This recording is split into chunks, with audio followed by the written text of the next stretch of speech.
Mary had a little lamb. From the classiest radio station on the air, this is...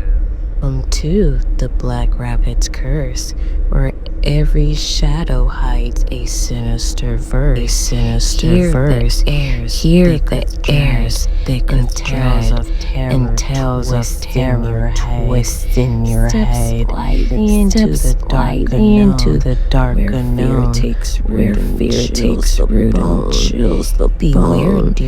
Beware, dear traveler, for once you're here, the curse may linger year after year.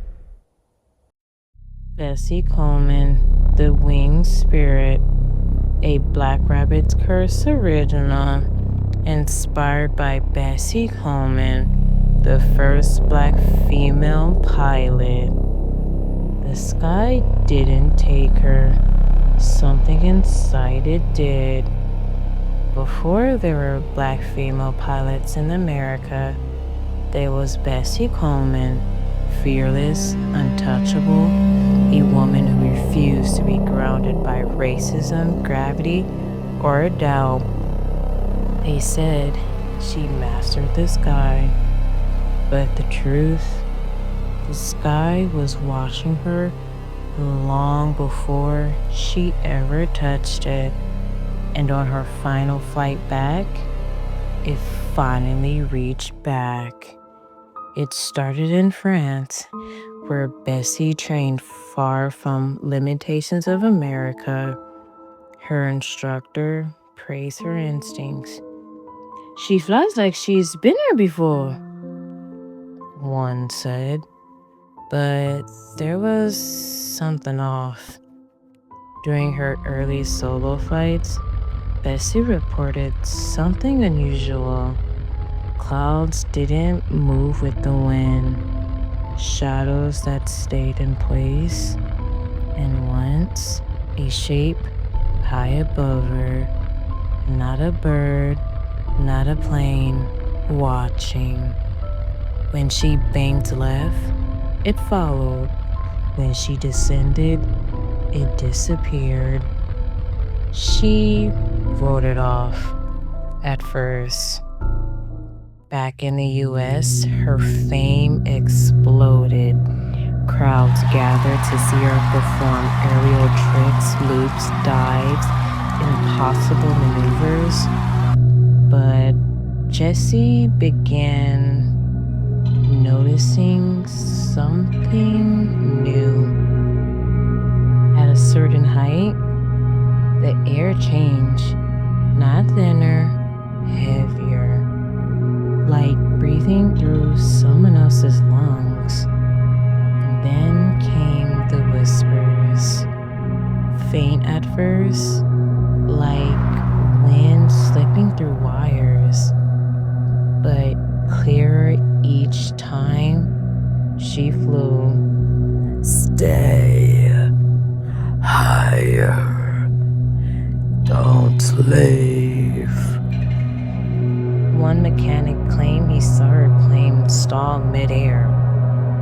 Not from failure, but like something had held it in its place for just a second too long. There was one cloud she began to recognize, a towering mass, dark, still, unmoving against the sky. No matter where she performed, it was there, waiting. Spectators never noticed it, but Bessie did. And each time she flew near, her instruments would fail, compass spinning, engine coughing, and inside the cockpit, the whisper again, closer now. "You remembered us." She didn't, but something inside her felt like it should. April 30th, 1926.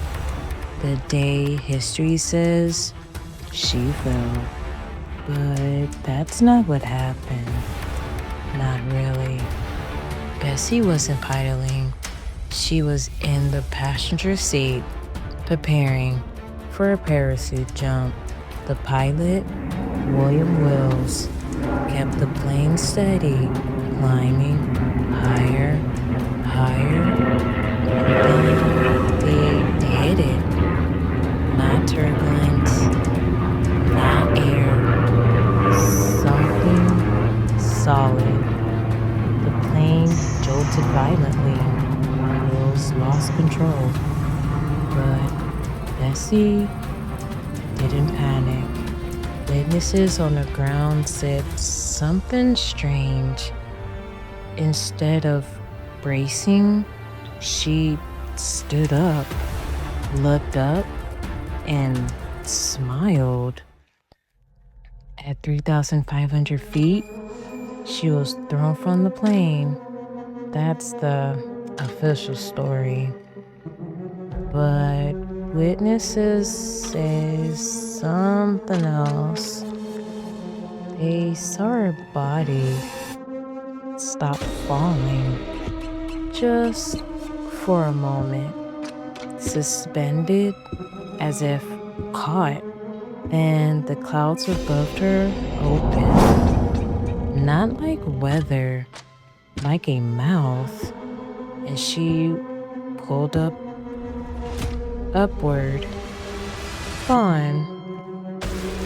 Before gravity could claim her, the plane crashed seconds later. But Bessie Coleman, she was never found where she should have been.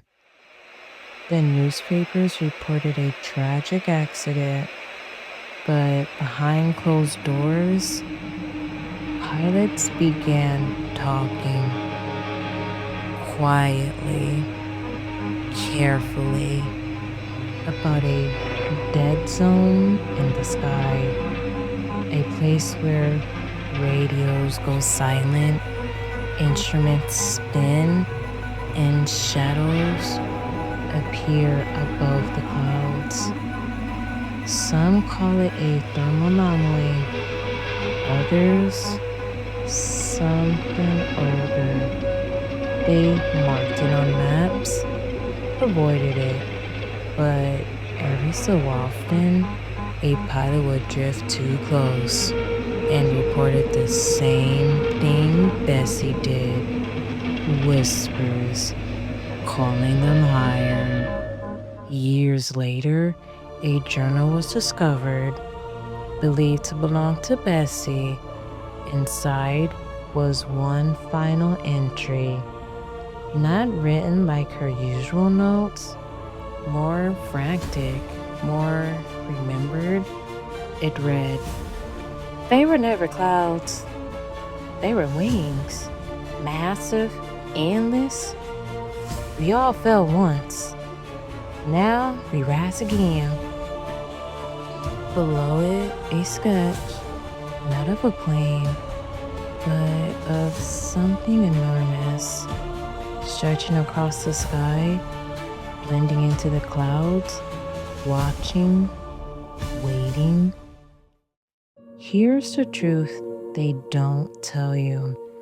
Bessie Coleman didn't conquer the sky.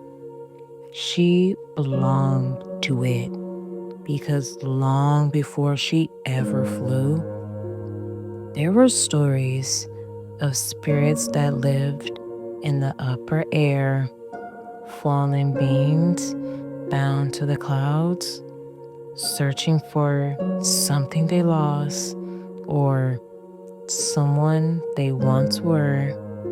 And when Bessie flew, they recognized her, not as a visitor, but as one of them. Pilots today still report strange sightings high above storm systems. A figure standing on nothing, balanced in the sky, wings not visible but felt, guiding planes away from danger, or sometimes leading them closer to it. And if you listen closely, on a quiet flight above 30,000 feet, you might hear it soft, calm, familiar, a woman's voice. Don't be afraid of the sky. You're already inside it. She didn't crash into the earth. The sky finally took back what it never lost. Sit here, heart still racing, eyes wide open. Remember, the terror doesn't end when the video does. You may try to forget, but the shadows have a way of following. The whispers grow louder each night, don't they? So go ahead, close your eyes, if you dare. But know this, you're not alone. Not anymore. But the Black Rabbit's curse has seen you, and it's waiting. So what happens when the lights go out?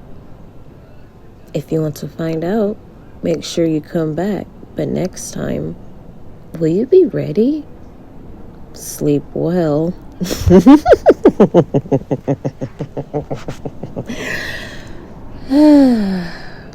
Or don't.